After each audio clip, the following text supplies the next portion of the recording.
So I stopped sharing pictures of my kids on social media, and I've gotten some questions about it. So I figured I would share a little bit as to why and what led to that decision in case anyone else is on the fence. And it's kind of one of those controversial topics because I think those who choose to share their kids on social media can feel like there's like a judgment or something around it. And those who choose not to feel like it's like the best decision ever and exactly how every parent should do it.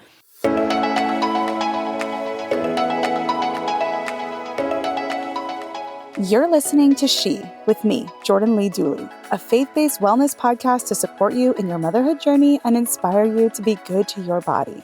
Come invited, leave ignited.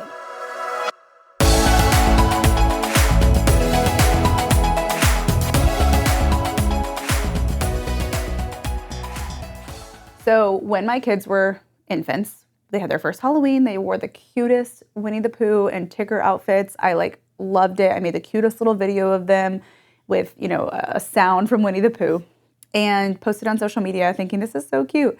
And it was so cute. Like I was accurate in thinking that because apparently the entire world thought they were so cute as well because the video went mega viral and it had millions and millions of views. And it was actually picked up by a lot of accounts in other countries on TikTok that were just using the video to get views on their page and grow their following and never asked for permission from me.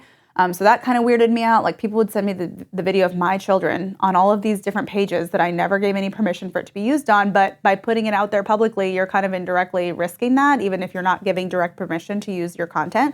And so that happened. And then on top of that, on the video itself, on my page, and then on a lot of those pages that I didn't approve it to be on, there were a lot of perverted comments, which was shocking to me. I'm like, these are literal infants in like Halloween costumes that were in no way revealing. Like you could hardly even see most of their face. Like you could see like their eyes. And there were some really alarming comments in the comment sections, and it really made me mad. And I was like so angry about it. And then it kind of dawned on me, like, this is no one's fault but my own. Like I put this out there. I chose to put this out there thinking it would be innocent and harmless, and it dawned on me very quickly that you never know who's watching. You never know what people are doing with your videos. People can take your kid's picture and do whatever they want with them. Their video, do whatever they want with it, put it on their page, use it to grow their page. You can ask them to take it down. You can report it. Doesn't mean it's going to get taken down. I don't know that it ever even has been taken down from any of those pages. But my, protective instinct came out like full force. I was like, how can people be like this? Like it wasn't hidden, like there's people doing that on so many kids' photos and videos and just not commenting about it or not saying anything. And parents are completely unaware that that's probably happening on potentially their kids' photos. But when it became really obvious that that was happening on my kids' photos and videos, I was like, heck no, we're done here. So that was kind of, and I never had a complete peace about putting it out there, especially publicly, but I thought, well, I'm probably just like overthinking it. People share their kids all the time. I've been on social media for, more than 10 years and things are fine. And anyway, so I kind of would brush off that feeling of just slight hesitation that happened every time I shared their photos. But once that experience happened, it was almost like a confirmation for me that I needed to rethink things. And so I still wasn't 100% sure how I would go about it, but I started talking to some friends who had made similar decisions. And I was like, walk me through that.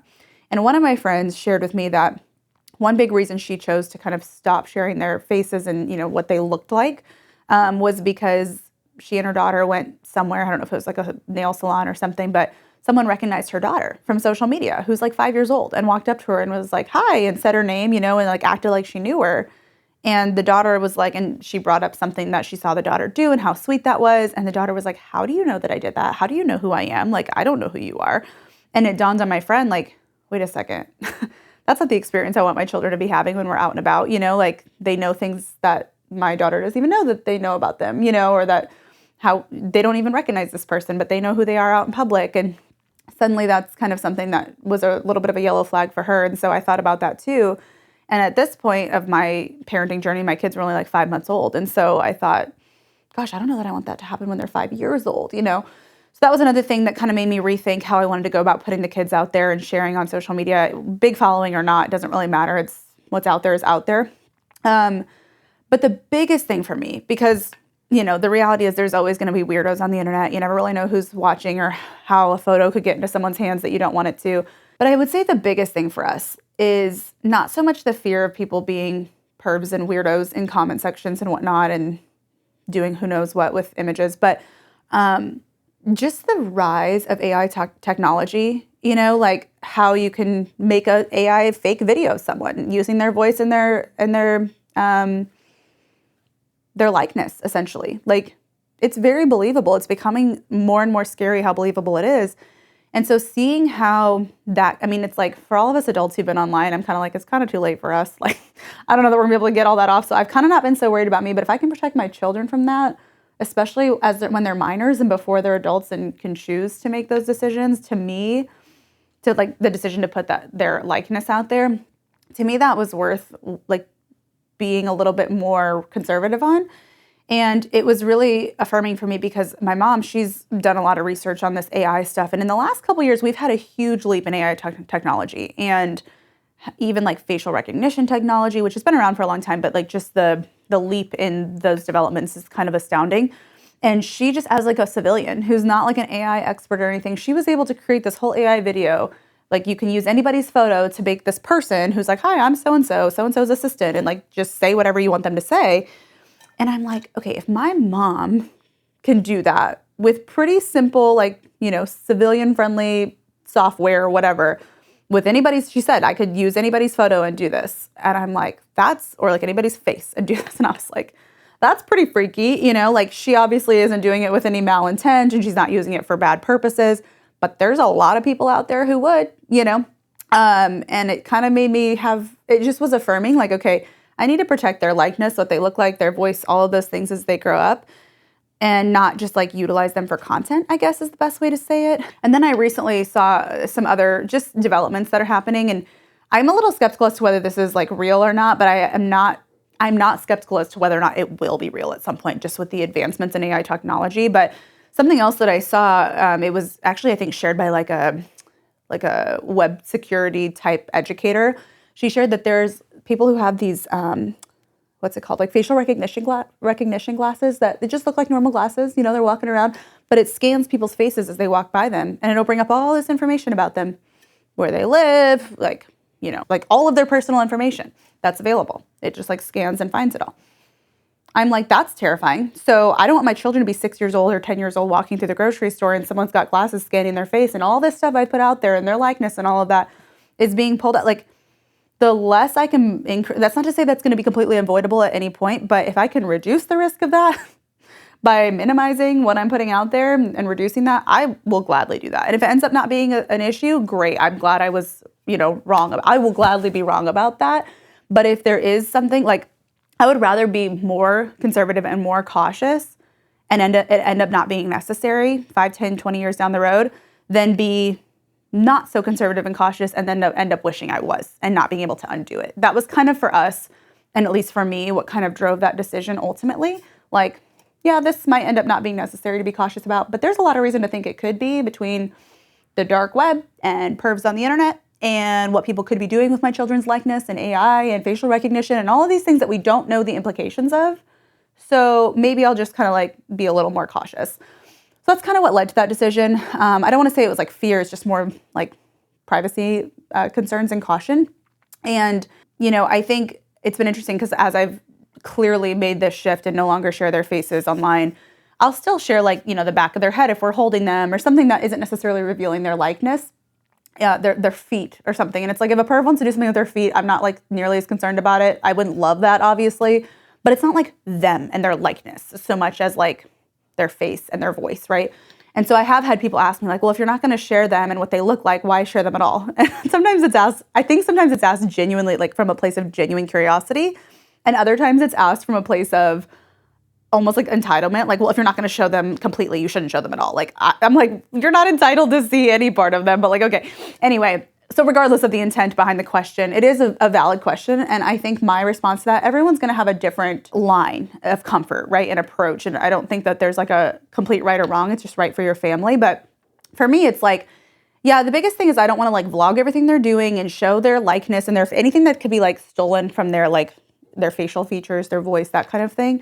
Especially as they get older and they like are more like, I feel like all newborns kind of look the same. That's my take. But anything past that first couple, like when they're like little babies, is like stealable, and like facial recognition, everything. When they're just like a sleeping newborn, I'm not as concerned about that. I wasn't as concerned about that. But as they grew and started to take on their own unique features and look and everything, that's where I'm like, ooh, I don't love that.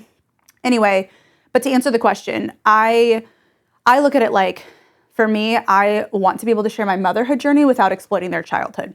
And so for me, that looks like not revealing their likeness, things that can be utilized. Like if it's their face and someone can put that on a video and create whatever the heck they want with it, that, can be something that's a concern for me. The facial recognition glasses type thing, all of that stuff. I feel like that's more of a risk than like their ear or the back of their head, where it's not like revealing their unique likeness so much, if that makes sense. So where there's a little bit more anonymity and the likeness is not being shared, and also like their entire childhood is not being vlogged or documented and put out there, because to me, I wouldn't want that, I guess. I think the whole consent thing, there's an argument of like, well, children can't consent to having their photos in their childhood shared online. And I think there's a lot of validity to that argument, but also like you could also push back and say, well, children can't consent to you giving them hot dogs for lunch. Like parents make decisions for their children all the time. But I think the difference with the internet and sharing so much publicly is the fact that it's like not erasable, it could be out there forever. And so there is like long-term implications and concerns around that. So I agree with that argument to an extent. And I also am like, but also like we make medical decisions for them and all of those things as parents. That's our job, So I agree with it. I don't know that would be the biggest reason I choose not to do it. I think my biggest concern is like their likeness being stolen, AI, facial recognition, dark web, those types of things that you just can't control and that can be really scary, especially after I had an experience where I was like, oh my gosh, people are just like utilizing my video. Like what more could they be doing with it? And thank God they were like completely covered and you could hardly even see their whole faces, but it was still like a big red flag for me. And when that video went viral. So anyway, it's kind of like my answer to that question of like, well, why share them at all is because it's like, well, I'm not sharing a lot of them. I'm not sharing everything that they're doing and whatnot. I share a few stories from like my perspective of motherhood. And if I share them, I either blur their faces or I show the back of their head, because my biggest concern personally is their likeness being used for things I wouldn't want it used for.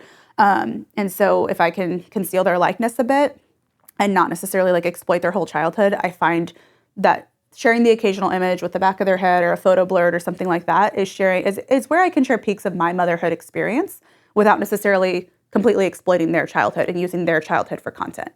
So it's a fine line, and I try to toe it as well as I can. I'm not saying I'm doing it perfectly, but that's my approach and my take on it and kind of what led to this decision, how I view it, how we've kind of gone about it. And maybe at some point that will change. And maybe at some point when they turn 5 and they're like, I don't want to be on there. Okay, then we won't even share the back of their head. That could change too. But in this stage of life, that's felt good for us. And it's felt like a good balance and a good fine line, or a good, that's kind of where our line is. And that's not to say it'll never change. But at this point, that's what's kind of led to that decision to conceal and to protect their likeness a little bit. And for me, when you see someone's face and you hear their voice and you can see their whole, what they look like, that's where a likeness or their image can be stolen and used for things more so than like a picture of their hands or the back of their head can. So that's really kind of the story for it for us. And I think, the biggest encouragement I would give you if you've kind of been on the fence about like, do I share my kids on social media? Do I not?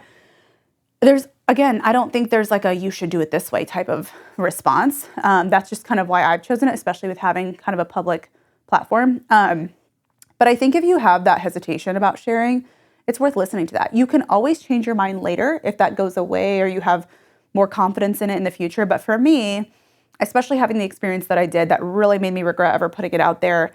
And thankfully, they were still kind of babies. They don't even hardly look like they did in that video anymore. But I was thankful that I had that happen early versus when they were a little bit older. I don't know. I think kids become more and more recognizable as they take on their own unique features, and they're no longer little squishy, pudgy babies that all kind of look the same. But I felt like that was kind of like, for me, I'm glad that happened that way. But I also kind of wish I would have listened to that hesitation earlier. So I think if you have any hesitation, it's better to err on the side of caution. You can always change your mind. It's harder to go back and undo things.